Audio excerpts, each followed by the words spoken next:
আসসালামু আলাইকুম। শুরু করতে যাচ্ছি অফিডিয়ান। লিখেছেন আমিনা।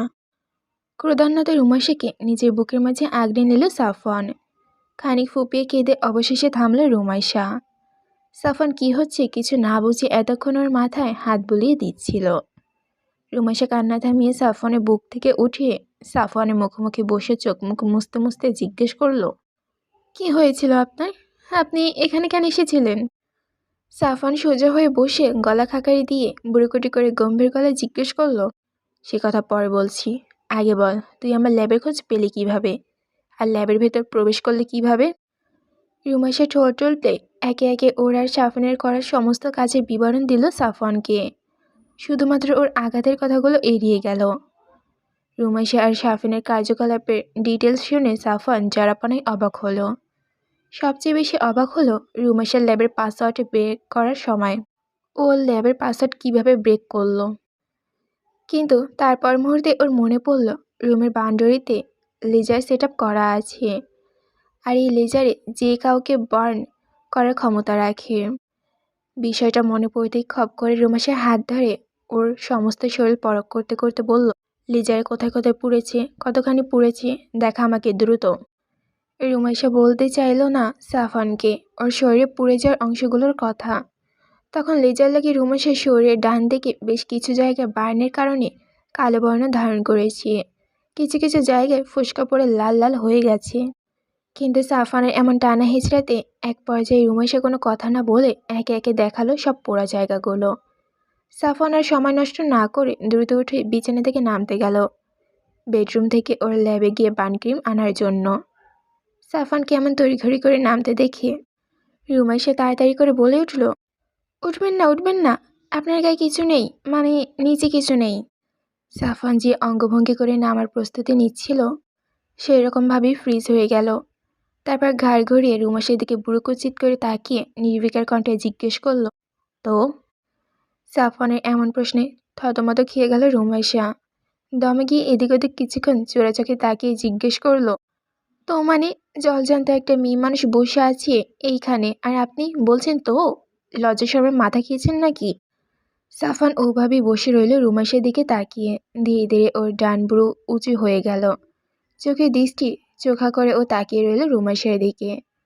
সাফওয়ান এমন লুচো দৃষ্টিতে রুমাইশা সাফওয়ানের দিক থেকে মুখ ঘুরে নিয়ে দমে যাওয়া গলায় বলল, ওইভাবে তাকানোর কি আছে, যা সত্যি তাই বলেছি। সাফওয়ান ওভাবে তাকিয়ে থেকেই বিছানার চাদরটা কোমরের নিচে জড়াতে শুরু করলো।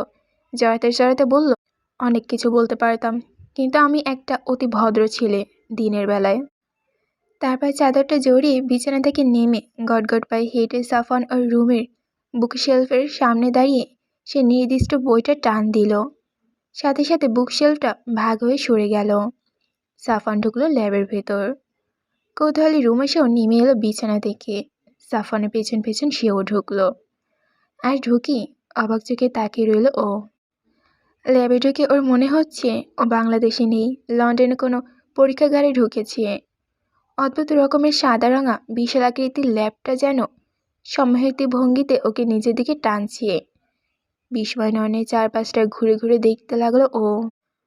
এত বিশাল এরিয়া নিয়ে তৈরি ল্যাবটার ভেতরে একাংশ জুড়ে রয়েছে প্রায় শখানেক গোলজ জাতীয় উদ্ভিদ, যার একটিও রুমাইশা এই জীবনে দেখেনি। কোনো কোনো গাছে ফুল রয়েছে অদ্ভুত রকমের ফুল, আর সেসব থেকে অদ্ভুত রকমের বিদঘুটে গন্ধ আসছে। ল্যাবের ডান পাশের সমস্ত দেয়াল জুড়ে মৌমাছির কুটুরির মতো মাঝারি সাইজের কাচের দরজা লাগানোর বক্স। প্রতিটা বক্সের ভেতরে ভিন্ন ভিন্ন ম্যাটেরিয়াল রাখা, আর বাম পাশের দেওয়ালটা জুড়ে ল্যাবের সব রকম উন্নত মেশিনজাত রাখা। দেওয়ালের সাথে অদ্ভুতভাবে লেগে আছে সেগুলো। রুমাইশাকে এমন বড় বড় চোখ করে ল্যাবটা দেখতে দেখে সাফওয়ানের কাছে এসে ওর হাত ধরে ল্যাবের প্রতিটা জায়গা ঘুরে ঘুরে দেখালো। প্রতিটা লিকুইড, প্রতিটা যন্ত্রের অংশ কাজ বুঝিয়ে দিল ওকে।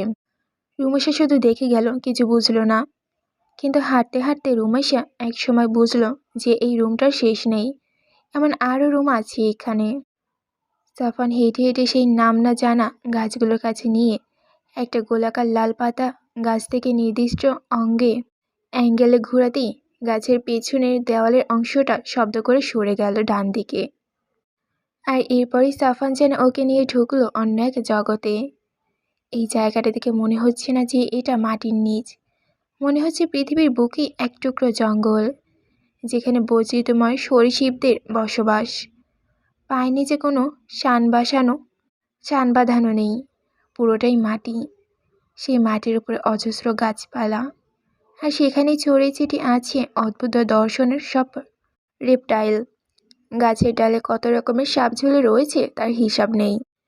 কিন্তু সাফওয়ান সেখানে ঢুকতেই প্রাণীগুলো যেন কিছু একটা হলো। এতক্ষণে শান্ত পরিবেশে হঠাৎ করে অশান্ত হয়ে উঠল। প্রাণীগুলো হুটুপুটু করে সাফওয়ানের দিকে দ্রুত গতিতে ছুটে আসতে লাগলো চারদিক থেকে। প্রাণীদের এমন আচরণে ভড়কে গেল রুমাইসা। ও দ্রুত গিয়ে সাফওয়ানের পেছনে লুকালো। আর সাফওয়ান নিজের চোখ দুটো বন্ধ করে দুই হাতে মেলে দিল সেই শৈশবদের উদ্দেশ্যে। আর চারদিক থেকে ছুটে আসে বিভিন্ন আকৃতির বিভিন্ন বর্ণের শৈশবগুলো সাফওয়ানের গা বেয়ে উঠে গেল মুহূর্তেই। ওর সমস্ত শরীর জড়িয়ে রইল সেইগুলো। এই অদ্ভুত দৃশ্য দেখে রুমাইসা একই ঝটকায় সাফওয়ানের থেকে সরে ভীত সন্ত্রস্ত হয়ে পেছনে থাকা দেওয়ালের সাথে লেগে গেল। সাপও এমনিতেই খুব ভয় পায়, আর একসাথে এতগুলো সাপ দেখে ওর গলা শুকিয়ে গেল একেবারে। ঢোক গিলতে গিয়েও কিছুটা পেল না। চোখ দুটো বড় বড় হয়ে গেছে ওর। খানিকক্ষণ পরে সাফওয়ান ধীরে ধীরে ঘুরল রুমাইসার দিকে। আর আজ এই মুহূর্তে সাফওয়ানকে দেখে রুমাইসা সর্বোচ্চ ভয় পেল। চোখের পলক ফেলতেও যেন ভুলে গেল ও। বুকের ভেতরটা ভয়ের চোটে প্রচণ্ড দ্রুতগতিতে ওঠানামা করতে লাগলো। সাফওয়ান রুমাইসার দিকে ফিরে অদ্ভুত রকমের একটা হাসি দিল। রুমাইসার পিলে চমকে গেল সাফওয়ানের হাসি দেখে। সাফওয়ানের জলজলে চোখ দুটো এখন ধারণার চেয়েও বেশি জলজল করছে। চোখের ধূসর সবুজ রংটা গাঢ় হয়ে গেছে অনেকখানি। আর ওর চোখের গোলাকার পিউলিটা তীর্যক হয়ে লম্বা আকার ধারণ করেছে।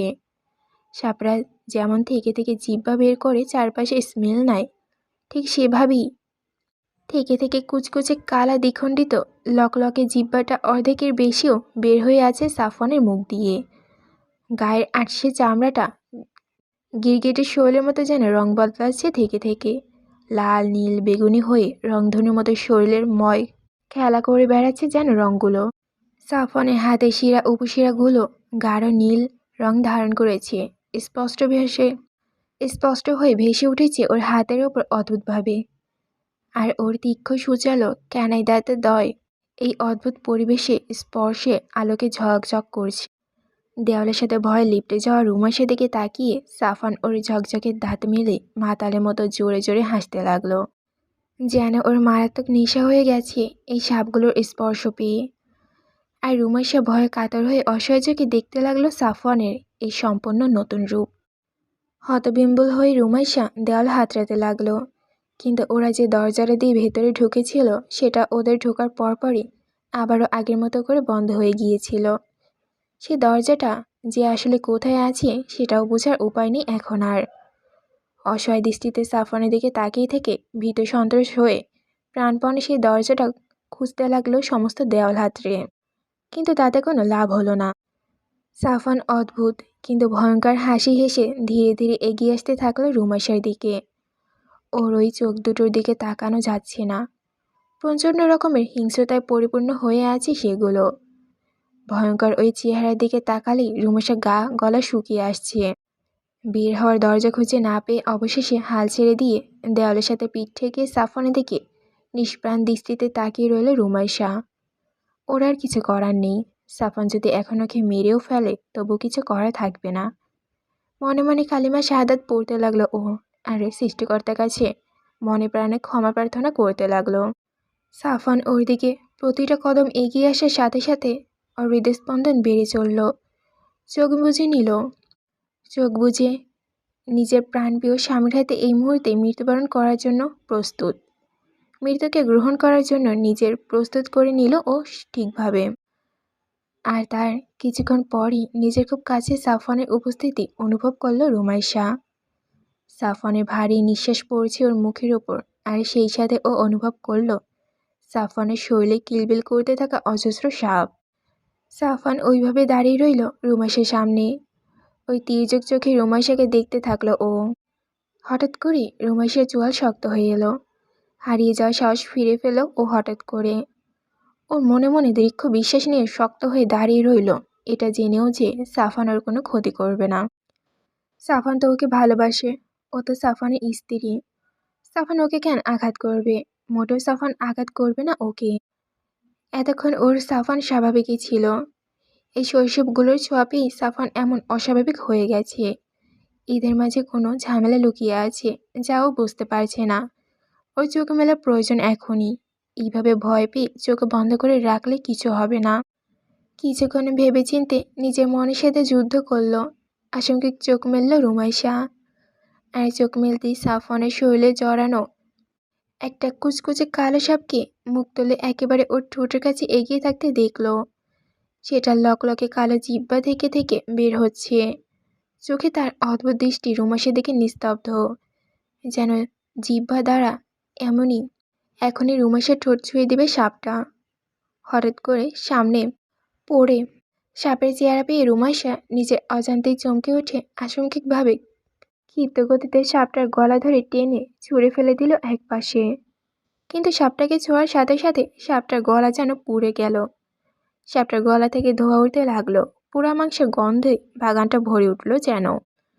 সাপটা মাটিতে পড়ার সাথে সাথে কিছুক্ষণ ছটফট করে ছুটে পালালো ঝোপঝাড়ের আড়ালে।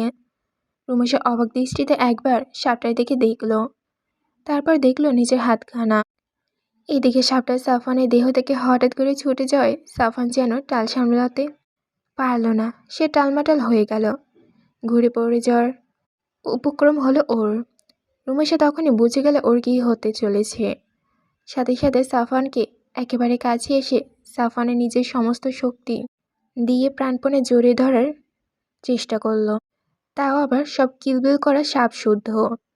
আর সাথে সাথে ওর স্পর্শ পাওয়ার সমস্ত সাপ যেন নিজেদের শরীরে অদ্ভুত ধরনের যন্ত্রণা অনুভব করল। এঁকে বেঁকে ছটফট করতে করতে যেরকমভাবে ছুটে ওরা এসেছিল ঠিক সেরকমভাবেই পুড়ে যাওয়া প্রায় অর্ধগলিত শোল নিয়ে যে যেদিকে পারে ছুটে পালালো। যে সাপগুলোর শরীরে রুমাইশার স্পর্শ লাগলো না, সেগুলো অন্যগুলো তাপে আর চাপে সাফওয়ানের শরীরটা ছেড়ে দিয়ে পালিয়ে গেল। রুমাইশা খেয়াল করলো সাপগুলো এতক্ষণ সাফওয়ানকে কামড়ে ধরেছিল। যেখানে যেখানে ওরা কামড়েছে সবখানে দুটো দাঁতের দাগ বসে আছে, নীল হয়ে আছে।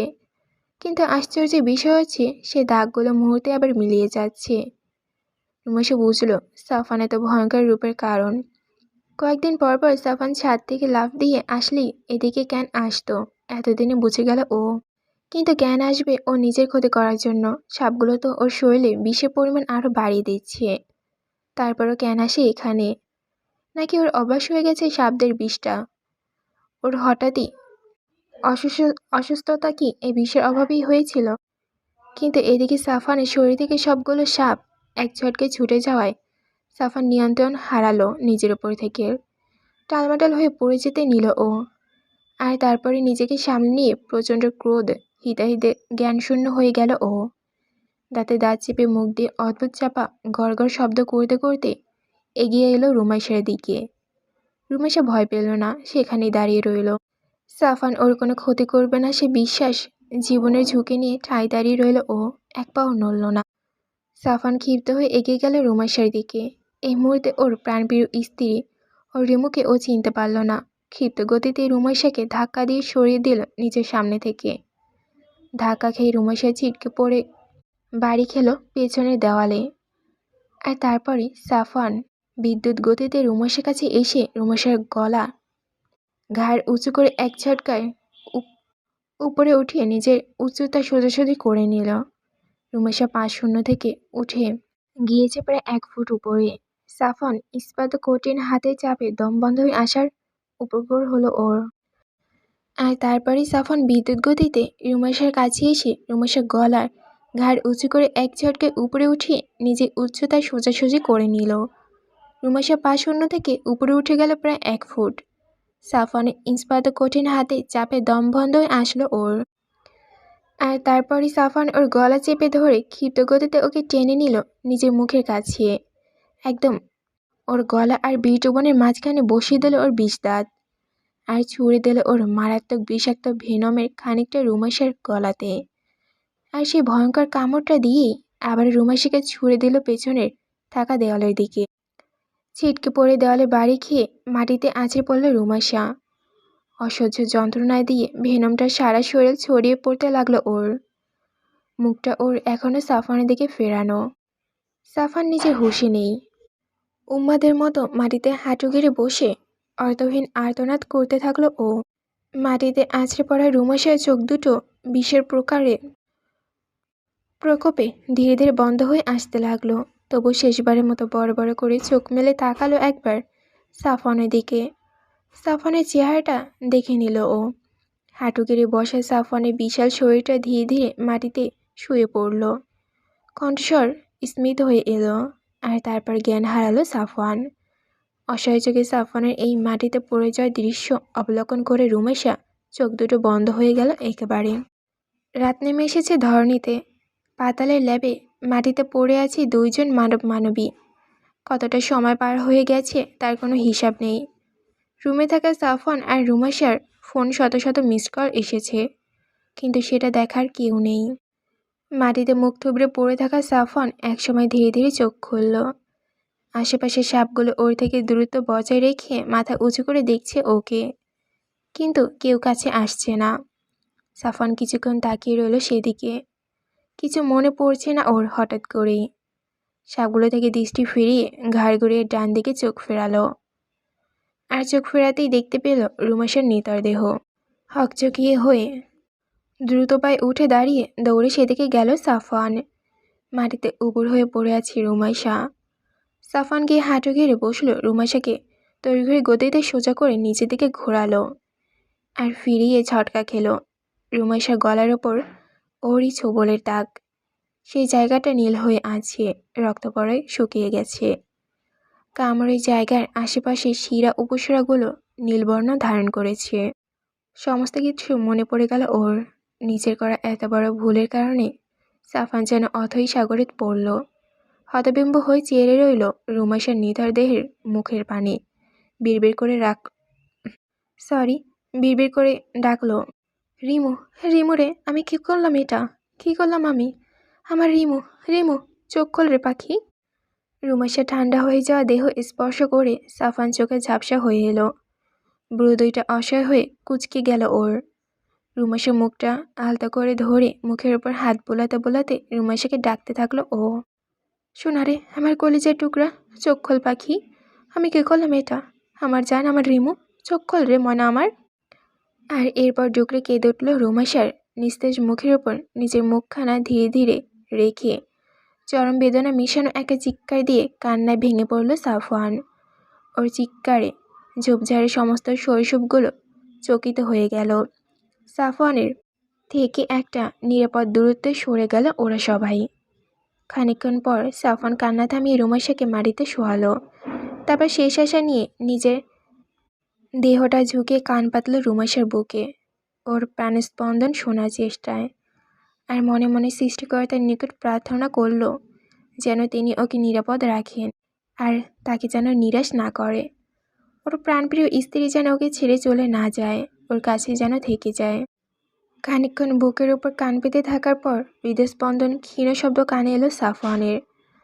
আর তৎক্ষণাৎ হকচকি হয়ে রুমাইশার বুক থেকে মাথা সরিয়ে নিয়ে দ্রুত গতিতে ওকে দুই হাতে উঠিয়ে কোলের ভেতরে নিয়ে সাদা দেওয়ালের ওপর নিজের ডান হাতটা মেলে ধরল সাফওয়ান। সাফওয়ানের হাতের স্পর্শে দরজাটা খুলে গেল সাথে সাথেই। এরপর রুমাইশাকে নিয়ে দৌড় লাগালো ল্যাবের ভেতরে। দৌড়ে গিয়ে ল্যাবের এআই ভয়েসকে কমান্ড করল স্ট্রেচার ওপেন করতে। সাথে সাথেই মেঝে ফাঁকা হয়ে একটা বিশাল আকৃতির বক্স উঠে এলো। আর সেই বক্সটা ভাঁজ হয়ে ভেঙে পরিণত হলো একটা স্ট্রেচারের। সাফওয়ান রুমাইশাকে নিয়ে স্ট্রেচারের নরম ফোমের উপরে শুইয়ে দিল। আর তারপর স্ট্রেচারের মাথার কাছে থাকা স্বচ্ছ কম্পিউটার স্ক্রিন টাচ করে কয়েকবার ফাংশন চালু করে দিল। তখন স্ট্রেচারের চারপাশ থেকে 20টার মতো রোবোটিক যন্ত্র বের হয়ে আসলো। এবার সাফওয়ান মৌমাছির কুঠুরির মতো বক্সগুলো থেকে দ্রুত পায়ে নির্দিষ্ট কতগুলো লিকুইড নিয়ে ভিন্ন ভিন্ন সিরিঞ্জের ভেতরে প্রবেশ করালো। আর তারপর সেই সিরিঞ্জগুলো লাগিয়ে দিল স্ট্রেচারে থেকে বের হওয়া যন্ত্রটার মাথাগুলোর মধ্যে। এরপর স্ট্রেচারের মাথার কাছে থাকা কম্পিউটার স্ক্রিন স্পর্শ করে কমান্ড দিতেই সমস্ত সিরিঞ্জের সূচগুলো একসাথে রুমাসের শরীর ভেদ করে মাংস, শিরা, উপশিরার ভেতরে ঢুকে গেল।